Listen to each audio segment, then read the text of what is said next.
Eh, Buenas noches para todos. Mi nombre es Carlos Andrés Tivavisa Calderón.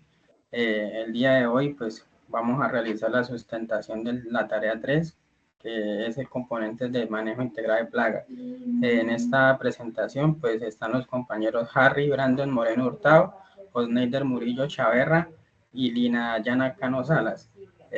Pertenecemos a la Universidad Nacional de Alta Distancia en el programa de agronomía. Listo. Le doy la palabra a Lina.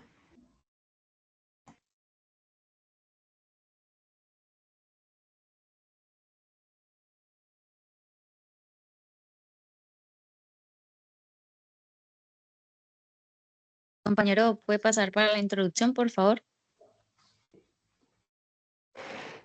Bueno, como introducción tenemos pues que el manejo integrado de plagas es un enfoque. La volvió a pasar. Ahí. Bueno, tenemos que el manejo integrado de plagas es como el enfoque ecológico para el control de plagas que combinan pues diversas estrategias con el fin de pues minimizar los daños económicos y también reducir, digamos, los riesgos para la salud humana en el medio ambiente. También tenemos pues como señala la FAO en el 2020, que el manejo integrado de plagas enfatiza el crecimiento de cultivos saludables con la menor pues interrupción posible de los agroecosistemas. Esto también es promoviendo, digamos, tácticas naturales del control de plagas, eh, como lo dice pues la FAO en la ENMID. Siguiente, ya le doy la palabra al Pablo, compañero. cordial saludo, compañera Lina. Muchas gracias. Para redondear un poco lo que la compañera Lina dice, a continuación le vamos a estructurar detalladamente, a desglosar un tema que hace parte, como nosotros como futuros agrónomos, básicamente sobre el tema del control de plagas y los controles biológicos que existen a raíz de esta. Dentro del control pues integrado de plagas está el control biológico, el control químico, el monitoreo, las prácticas culturales y las acciones preventivas. Cada una de estas destaca de igual manera unificadamente para el control de las plagas. Dentro de los controles, principalmente podemos hallar el control cultural. En este caso vamos a tocar un control cultural de la Zagalacia válida en palma de aceite. La Zagalacia válida destaca como un lepidóptero, ¿sí? Que oviposita o pone sus huevos en la raíz de la palma, los huevos eclosionan y se destaca estos como unos barrenadores de tallo, ¿sí? La Zagalacia válida es un barrenador de tallo. En esta parte, aquí podemos ver su fase adulta. Acá la podemos ver en la fase donde la plaga causa la mayormente parte del daño en la palma, en las raíces primarias, terciarias, causa esa esa afectación, digámoslo así, lo que hace es llegar a la raíz y empezar en el corazón de esta, empezar a consumir la raíz. Dentro de esto lo que destaca es que la planta inicia a perder decoloración, inicia a decolorarse, ¿sí? Inicia a secarse y en última, si no se toma un control, pues la muerte, ¿no? Normalmente, pues algunas veces cuando hay mucha presencia de esta, se erradica la plaga, pero son de manera de última opción, valga la redundancia, o última, ¿sí? Y principalmente lo que causa es daño radicular o volcamiento de la planta. Normalmente tiene un ciclo de vida que va por etapas. En su fase adulto dura de 13 a 14 días, por así llamarlo. En su fase de huevo dura 9 días. En su fase de larva son 32 días, digamos, en promedio. Y en su fase de pupa 3.5 días. ¿Sí? Hay que destacar que la Zagalacia pues también tiene un método de control cultural, ¿sí? Porque estamos tocando el método de control cultural de esta plaga. El método de control cultural destaca un antes y un después. Antes de se requiere que los terrenos o el terreno donde se vaya a establecer el cultivo, en este caso de palma, tenga una buena acción o un buen drenaje. O si no lo tiene, podamos implementar ese drenaje. ¿Sí? hay que tener en cuenta que se debe recurrir a unas excelentes prácticas de siembra, donde el suelo sea también idóneo para establecer el cultivo. Antes de o en el cultivo también se pueden utilizar trampas con feromonas. Es importante destacar porque esto es un lepidóptero, o sea, una mariposa las atrae mucho la feromona, y de esta manera también nosotros podemos controlar la zagalacia válida. Hay que tener en cuenta que también se debe realizar una excelente selección de material vegetal. En este caso, Cenipalma ha destacado muy buenos ya, digamos así, patrones que ellos han desarrollado resistentes a esta plaga. Y en el suelo, cuando se eliminen residuos o tejidos afectados, se requiere pues retirarlos de la plantación, ¿sí? Por defecto, para evitar que se siga propagando, porque recordemos que esto lo que hace es poner sus huevos, eclosionan e inmediatamente se insertan a la raíz, ¿sí? Tenemos ya el control cultural ya en el cultivo establecido. En el control cultural del cultivo establecido hay métodos pues, de acción. En este caso se utiliza la tusa de la misma o el vástago, si así lo queremos decir, de la misma palma. Se pueden utilizar hojas en el plato de la palma. Es muy importante utilizar también cascarilla alrededor de la palma. Esto lo que hace es compactar y limitar el acceso de las larvas a la raíz de la misma. Tener en cuenta pues que esta información, básicamente la mía, yo la tomé de un estudio ya realizado por Cenipalma en unas palmeras en el Valle del Cauca. Sí, entonces que sea última opción aplicar otro tipo de control, pero en este caso en el control cultural estas son las normas básicas para eliminar o controlar la zagalacia válida en palma. Cabe destacar que esta tiene un alto porcentaje de pérdida en los primeros 3 años de palma o el cultivo. Sí, digamos un cultivo que tenga 3 años, la afectación de esta, si llega, es grave, es una probabilidad muy alta de limitar la producción. Seguido de eso tenemos el control biológico, que es de Diatrae SP, SPP, en caña de azúcar. En adulto, pues, este también es un lepidóptero, ¿sí? En la fase larva es un gusano. Este gusano lo que hace es entrar al corazón, al brote, ¿sí? Al brote, corazón, y empezar a consumirse los de adentro. Los síntomas muy evidentes de la caña es que presenta volcamiento, defoliación en sus hojas y color amarillento o pérdida normal del color de la caña. Un daño radicular, pues evidente, aquí como se evidencia en la imagen, donde se puede ver que esto es una caña soca, que se llama, que se le puede decir así, y es afectada por la diarrea. Sí, el ciclo de vida de esta, pues, está aquí delimitado. Dice que, pues, dentro de los 15 a 20, de los 18 a 25 días, el larva, de los 5 a los 8 de huevo, de los 8 a los 14 pupa, y entre 4 a 6 días, pues ya es adulto. ¿Sí? Básicamente esta se mueve mucho de noche. Tenemos 2 tipos de control. Estos controles son basados por la industria cañozalera del Valle del Cauca, donde ellos lo que hacen es implementar 2 tipos de dípteros, por así decirlo, en este caso moscas, que lo que hacen es, la una se llama Metagosis menense, que lo que hace es, se libera en el cultivo, ¿sí? Cuando hay presencia o cuando se establece, según un monitoreo, de 4%, digamos, de daño, ¿sí? Esto cabe resaltar que para caña soca y cultivos en producción. Cuando hablamos de caña soca, hablamos de cañas que se le hace básicamente un corte para que sus brotes alrededor de ella emerjan nuevamente y poder tener nuevamente un cultivo, o sea, segunda cosecha, como así se le puede denominar.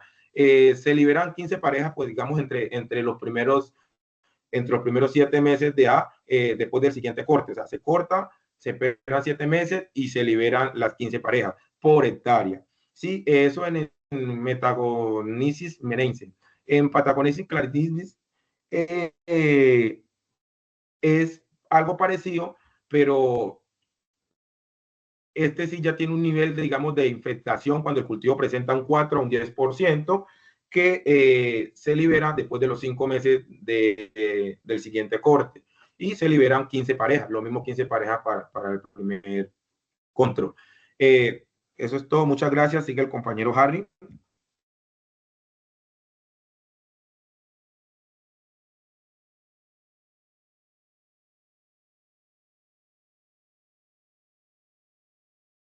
Compañero Harry.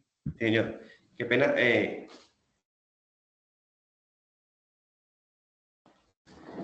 Cordial saludo para todos. Mi nombre es Harry. Pues a continuación, llevando el consecutivo de los diferentes manejos de control integrado que existe o que se aplica en la agricultura, seguimos con el control químico para el manejo de la polilla guatemateca. Aquí pues observamos su biología, la descripción de la polilla en adulto, huevos, larva y pupa. Este ciclo dura alrededor más o menos entre 45 a 100 días si tiene las condiciones ideales para su reproducción. La polilla es el que al depositar los huevos en el pseudotallo o en el suelo, en el cultivo de papa, nace la larva, produce una larva.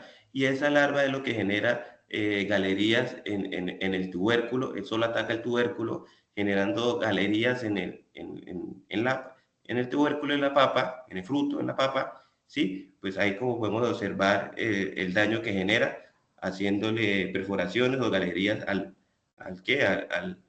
producto de importancia económica como es la papa. Siguiente.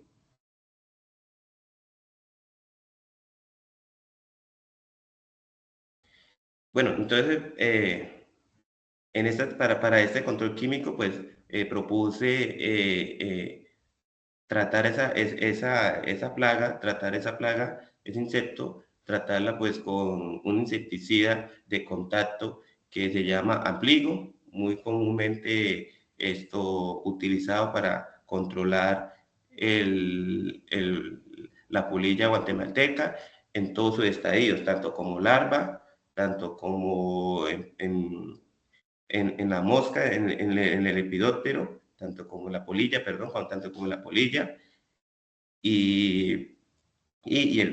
como el lepidóptero que hace los edificios de la papa. Entonces, ese químico, o en su caso ese insecticida, lo que funciona de contacto y está compuesto por dos ingredientes activos, que es la lambada cialatrina y la cloratraniprol. Ese ingrediente activo lo que hace es atacar el sistema nervioso de este lepidóptero, ¿sí? Y el sistema muscular, liberando unas cantidades excesivas de calcio, lo que hace que el sistema muscular de este lepidóptero se contraiga y afectar el sistema nervioso hasta que genera la muerte. Y lo bueno es que se puede utilizar en todos sus estadios.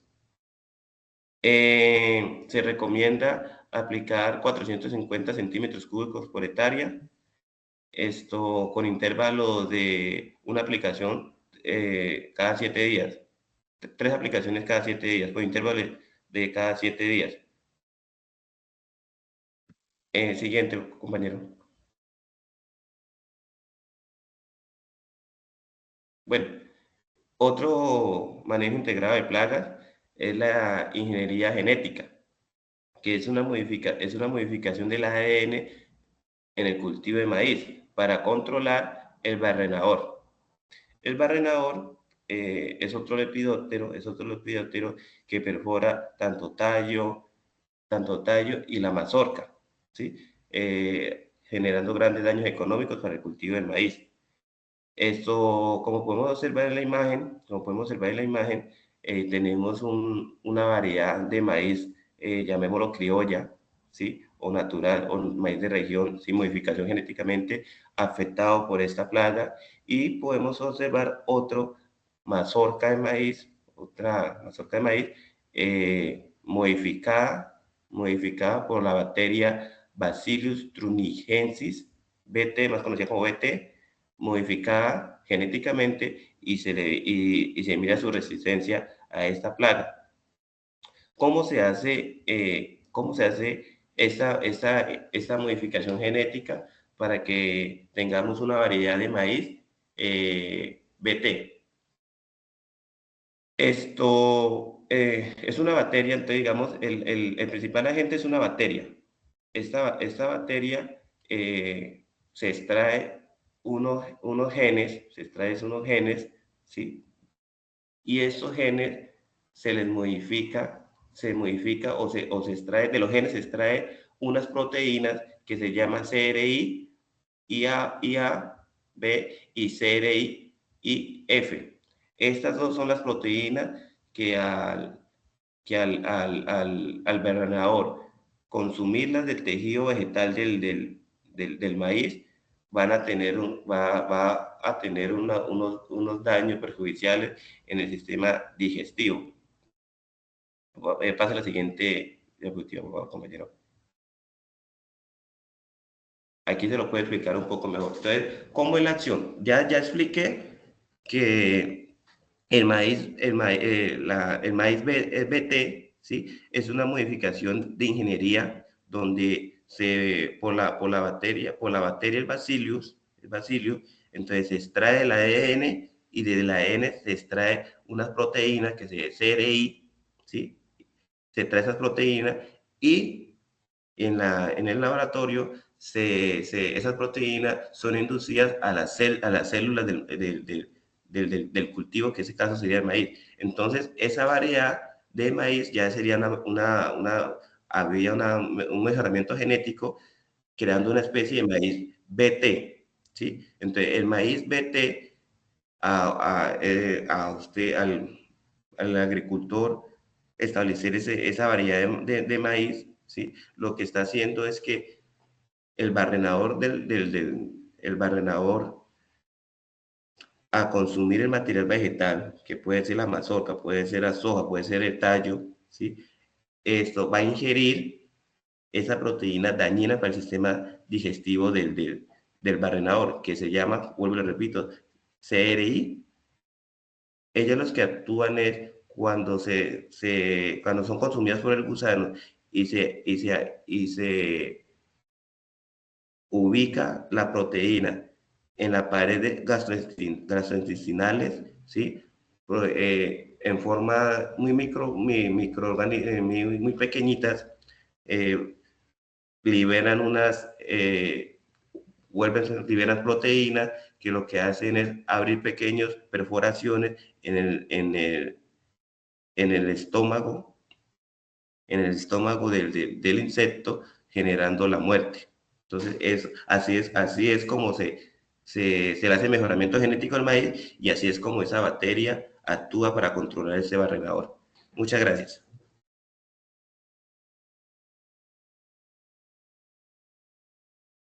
Compañero Carlos.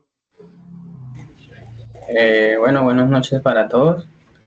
Pues a mí me correspondió el tema técnicas de esterilización de insectos para el control de mosca de la fruta en guayaba. Pues aquí en esta diapositiva podemos ver el ciclo de vida de la mosca de la fruta. Al lado izquierdo pues podemos ver todo el ciclo metamórfico del insecto, de este díptero. Este insecto pues pasa por 4 estadios: huevo, pupa, huevo, larva, pupa y adulto, ¿sí? Lo que quiere decir que pues este insecto tiene una metamorfosis completa. Siguiente, por favor.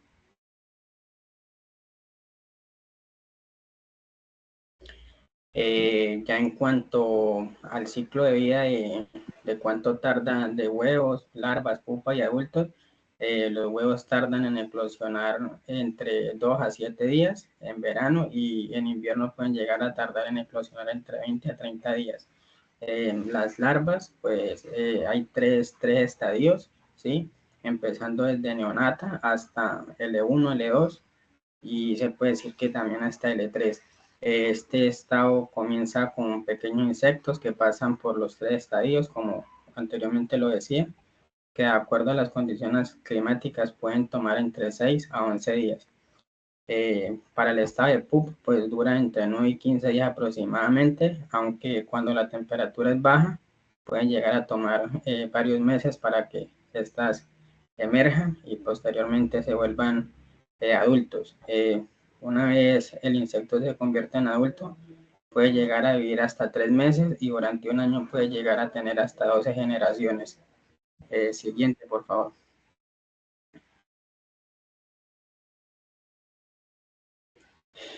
Bueno, pues aquí en las dos imágenes tenemos el daño causado por mosca de la fruta a frutos de guayaba y la utilización de la técnica del insecto estéril. Pues al lado izquierdo tenemos un fruto de guayaba infestado por mosca de la fruta. En su interior podemos ver algunas larvas. Al lado derecho pues tenemos la técnica del insecto que se crían en masas abundantes. Después se separan los machos de las hembras. Después se emplea una radiación ionizante para esterilizar a los machos. Como cuarto, pues estos insectos se liberan por medio de una fumigación aérea. La quinta, pues los insectos que han pasado por esta técnica son marcados con un colorante como tipo morado, y estos adultos lo que hacen es aparearse con las hembras que pues no han sufrido ninguna modificación, y esto pues genera que a la hembra al poner los huevos no ahí rompa su ciclo de vida y pues las posturas que ponga pues finalmente no logren eclosionar, y así pues se puede disminuir un poco el tema de la población en los cultivos. Y como por último pues tenemos que las hembras son fecundadas, como anteriormente lo decía, pero que los huevos no logran emerger para salir la larva. Siguiente, por favor. Pues aquí tenemos las técnicas de esterilización en moscas de la fruta. Pues esta imagen es relacionada a la mosca del género Ceratitis capitata. Como anteriormente lo decía, pues se crían en masa y esterilizan moscas machos con técnicas de rayos gamma y rayos X. Los machos esterilizados son liberados por millones de 10 a 1 contra machos fértiles en ambientes donde hay plaga. Los machos son esterilizados, siguen siendo viables para aparearse, pero no para reproducirse. Y como una conclusión, se rompe el ciclo de reproducción de la plaga sin introducir agentes biológicos, plaguicidas u otras especies no autóctonas del ecosistema. Aquí podemos ver una guayaba, pues sufrí con sufrimiento de ataque por esta plaga, y una manzana con la misma sintomatología. Siguiente.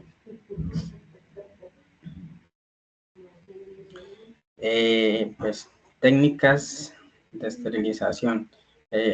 Cría en masa, producción de grandes cantidades de insectos plaga en laboratorios, la esterilización, pues el uso de radiación gamma o rayos X para esterilizar los insectos, la liberación, pues liberación de insectos estériles en áreas infestadas, y la competencia de apareamiento. Los machos estériles compiten con los machos fértiles, reduciendo la población de plagas. Siguiente, por favor.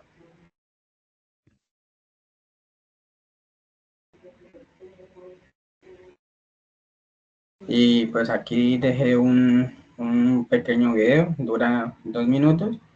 Compañero, lo podemos poner. ahí explica pues el tema de la problemática de la batallas contra insectos y otras plagas que dañan sus cultivos, causando grandes pérdidas, pero también transmiten enfermedades a millones de animales y personas. Al mismo tiempo, muchos insectos se están haciendo resistentes a los insecticidas, y los consumidores son más conscientes de los efectos negativos de los insecticidas para la salud humana, los organismos benéficos y el medio ambiente. La técnica del insecto estéril es un tipo de control de la natalidad aplicado a insectos que son plagas, que no causa daño a los insectos benéficos y al medio ambiente. Millones de insectos de la plaga en cuestión son producidos en fábricas especiales, esterilizados con radiación y luego liberados en el campo a intervalos regulares. Allí, ellos se cruzan con los insectos plaga y como resultado no tienen descendencia. Si suficientes machos estériles son liberados, la siguiente generación tendrá menos insectos plaga y así la población del insecto plaga puede ser controlada. En situación de aislamiento, estas plagas pueden ser finalmente eliminadas. Además, si agricultores vecinos colaboran y juntos se coordinan para la liberación de insectos estériles, grandes áreas pueden ser protegidas efectivamente de esas plagas. No hay contaminación ambiental y los consumidores se benefician al contar con alimentos sin residuos de plaguicidas. Con éxitos probados en el control de plagas como moscas de la fruta y polillas, esta técnica también es aplicada a plagas del ganado y está siendo desarrollada para controlar mosquitos, haciendo una contribución importante a la seguridad alimentaria y permitiendo que los países compitan en el comercio mundial de alimentos.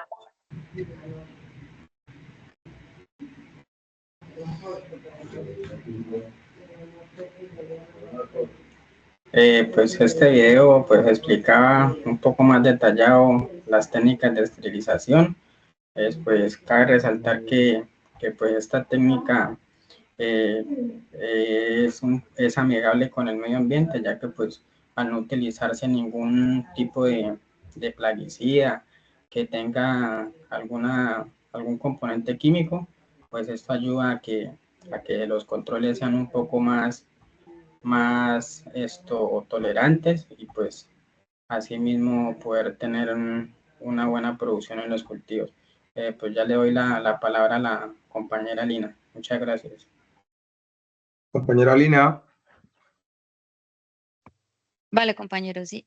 Compañero, ¿se puede volver a la de atrás, por favor? ¿Dónde está el concepto?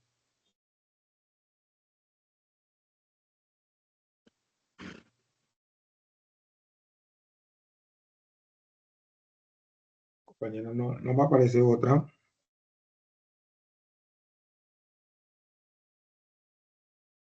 ¿No? Ok, entonces déjala ahí, no hay problema. Bueno, en este caso, buenas noches, mi nombre es Lina Cano. Pues voy a explicar, a mí me tocó la ecología química de las plantas aromáticas para el manejo de foliadores. Bueno, como concepto pues, de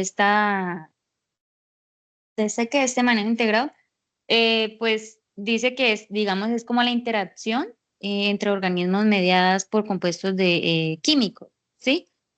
Pues en el caso de las aromáticas, las cuales producen metabolitos secundarios y también pues esto influyen, perdón, en el comportamiento de los insectos defoliadores. Bueno, como compuestos químicos está involucrado lo que son el fenoles y el flavonoides, el terpenoides y alcaloides. Bueno, en el fenoles y flavonoides, bueno, estas son, digamos, las que afectan la digestión y el comportamiento de los insectos. Los terpenoides, digamos, son los que son presentes en aceites esenciales con efectos repelentes o tóxicos. Y los alcaloides pueden ser, digamos, tóxicos para ciertas especies de herbívoros. Siguiente, porfa.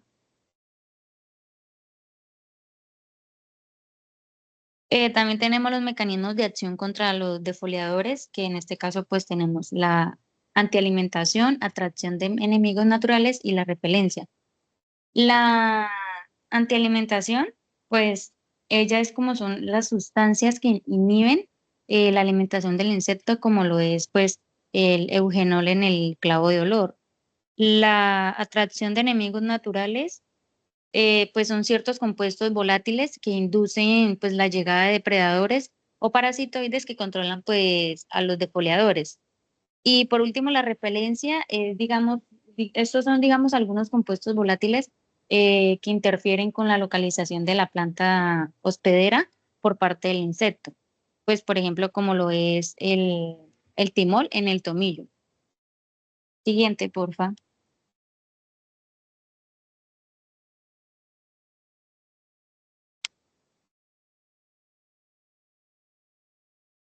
La otra, a esa. Bueno, las aplicaciones en el manejo integrado de plaga está, digamos, está el uso de aceites esenciales para las plantas.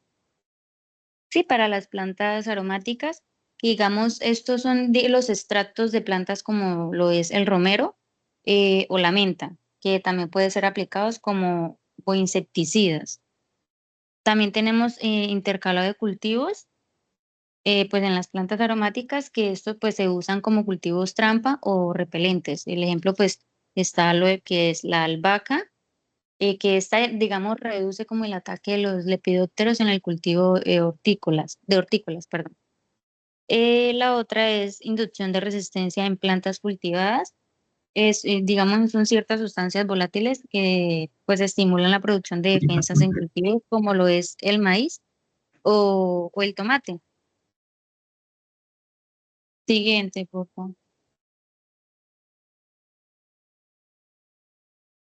Ahí están, digamos, unos claros ejemplos, lo que son en la atracción de enemigos naturales, la repelencia y la antialimentación y la toxicidad. Bueno, como pueden ver en la imagen, dice que pues del romero son los... Tenemos pues en la atracción de enemigos naturales tenemos lo que son el romero y la caléndula. En la repelencia tenemos lo que es la albahaca y el tomillo y en la antialimentación y toxicidad tenemos lo que es la menta y el clavo de olor.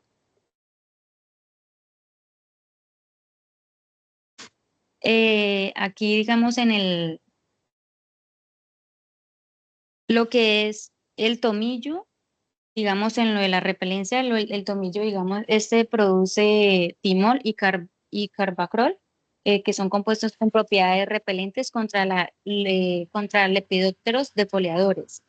La albahaca, esta pues emite compuestos volátiles que reducen, digamos, la infestación de orugas en cultivos hortícolas. Lo que es el clavo de olor, este contiene eugenol que inhibe la alimentación pues, de escarabajos defoliadores. En menta, pues digamos sus aceites esenciales afectan el sistema nervioso pues, de insectos masticadores. Lo que es digamos, la caléndula, esta digamos libera compuestos que atraen parasitoides de plagas pues, como lo es la polilla del tomate. Y en el romero, digamos, sus volátiles inducen la presencia de depredadores como pues la crisospas. Siguiente, porfa.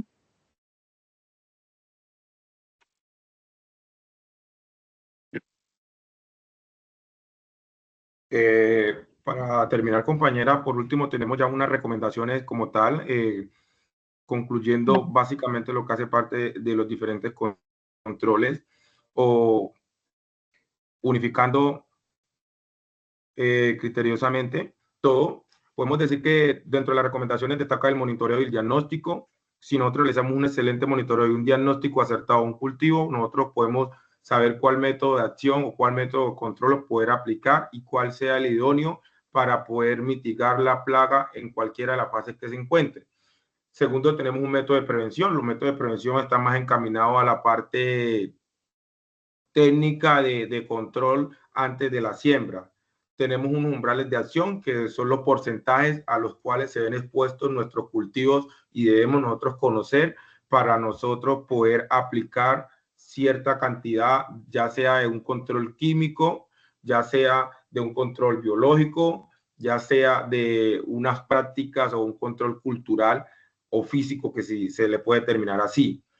Pues el control biológico, que no debemos dejarlo a un lado, que siento que es el control que debe tomar la agricultura a profundidad. Obviamente nosotros sabemos que este control detalladamente las manifestaciones o los alcances que tienen en un corto plazo se puede decir que es un poco limitado, pero a largo plazo ya se ve que es exponencial y grande, como lo mostró el video en el compañero del tercer tema.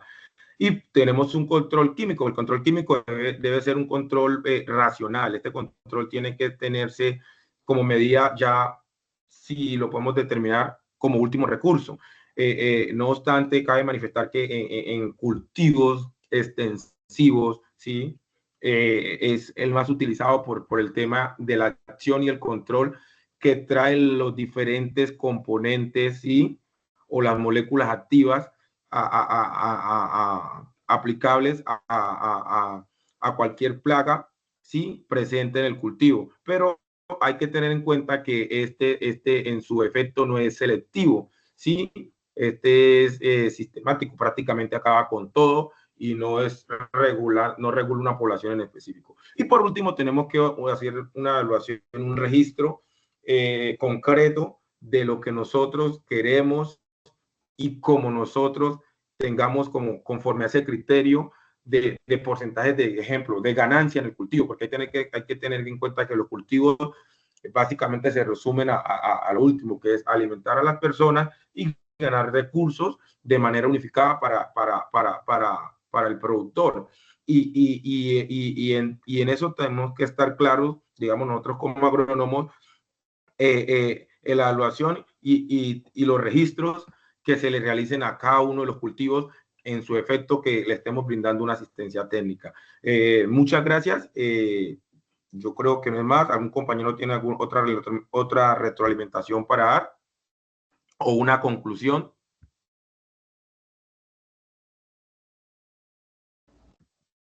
Muchas gracias. Pues por mi parte, recomendar siempre tratar de tener en cuenta primero los controles culturales, los controles biológicos,